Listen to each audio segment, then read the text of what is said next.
మన రఘు శ్రీనివాస్ మిగతా social media మిత్రులు సమాజం పట్ల బాధ్యత ఉన్న వాళ్ళందరూ కూడా ఒక విచిత్రమైన ఒక సరికొత్త సమస్యను తెలంగాణ ప్రజలందరూ గమనించాల్సిన సమస్యను మన ముందుకు తీసుకొచ్చారు.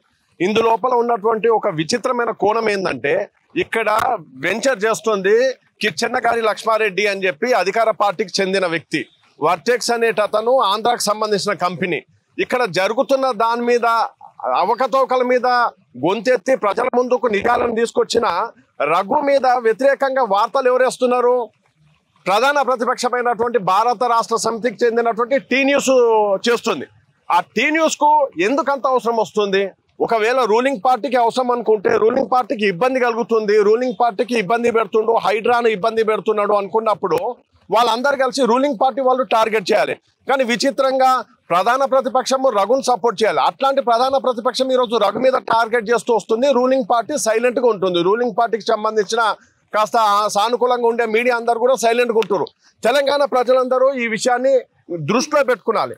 ఏం జరుగుతుందో అనే విషయానికి మనం అబ్జర్వ్ చేసి చూసినట్లయితే తెలంగాణను దోచుకున్నది, తెలంగాణ సంపదనందరూ దోచుకున్న వాళ్ళందరూ కూడా ఈరోజు ప్రతిపక్షంలో అధికార పక్షంలో అందరూ కూడా కలిసిమెలిసి రాష్ట్రాన్ని, రాష్ట్ర సంపదను, తెలంగాణ ప్రజల సంపదను పంచుకొని తింటున్నారు.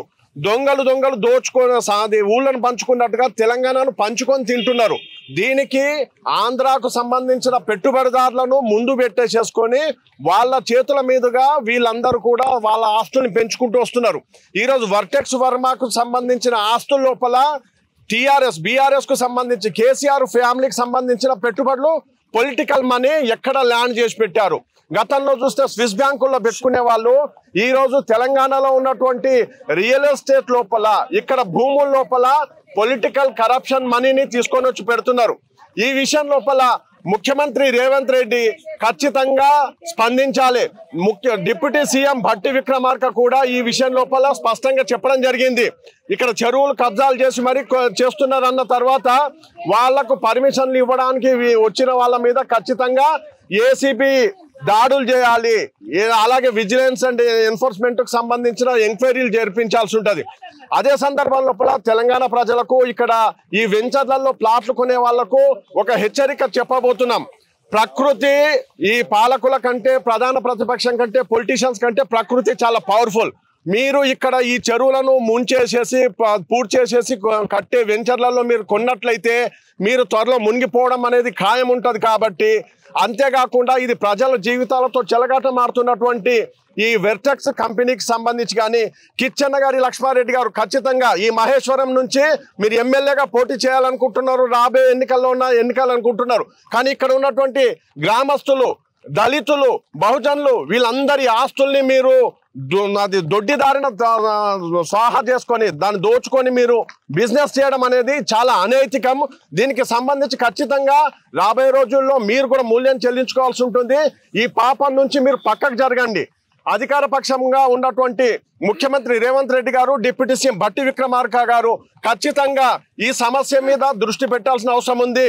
కేసీఆర్ కుటుంబానికి సంబంధించిన అవినీతి సొమ్మంతా కూడా ఈ రియల్ ఎస్టేట్ కంపెనీలలో పెట్టారు. ఆ విషయానికి సంబంధించి వాళ్ళకి ఇబ్బంది కలుగుతుంది. వాళ్ళ దోచుకున్న సొమ్మంతా కూడా రెట్టింపు కాకుండా సోషల్ మీడియా, తెలంగాణ చైతన్యవంతమైనటువంటి తెలంగాణ సమాజం కూడా ప్రశ్నిస్తున్న సందర్భం లోపల వాళ్ళ మీద దాడులకు తెగబడుతున్నారు. ఈరోజు టీ న్యూస్ అవినీతి అక్రమాల గురించి మాట్లాడే ఆ నైతిక అర్హత టీ న్యూస్ కు లేదు. ఎందుకంటే ఒక రాజకీయ పార్టీ ఆఫీస్ లోపల బిజినెస్, కమర్షియల్ వ్యవహారాలు నడిపించడము చట్టరీత్యా విరుద్ధము. ఈ విషయం లోపల ముఖ్యమంత్రి రేవంత్ రెడ్డి గారు తక్షణమే టీఆర్ఎస్ కు ఇచ్చినటువంటి, తెలంగాణ భవన్ కి ఇచ్చినటువంటి ఆ భూమిని రద్దు చేసేసి ఖచ్చితంగా ప్రభుత్వం స్వాధీనం చేసుకునాలి. అక్కడ లేదంటే అక్కడ నుంచి టీ న్యూస్ ను తొలగించాలి. అక్కడ ఎటువంటి వ్యాపార కార్యకలాపాలు జరపడానికి వీల్లేదు. ఈ విషయం లోపల తెలంగాణ ప్రజలందరూ కూడా అప్రమత్తంగా ఉండాలి. వీళ్ళు అధికారంలో ఉన్నవాళ్ళు, ప్రతిపక్షంలో ఉన్నవాళ్ళు వీళ్ళందరూ కూడా దొంగలందరూ ఒకటే ఉన్నారు. తెలంగాణ సంపదను దోచుకోవడానికి ఎవరైతే కలిసిమెలిసి ఉంటున్నారో వాళ్ళందరినీ కూడా తెలంగాణ సమాజము అవసరం వచ్చినప్పుడు నిలదీయాలని చెప్పేసి తెలంగాణ జర్నలిస్టుల ఫోరం తరఫున మేము డిమాండ్ చేస్తున్నాం. Thank you very much.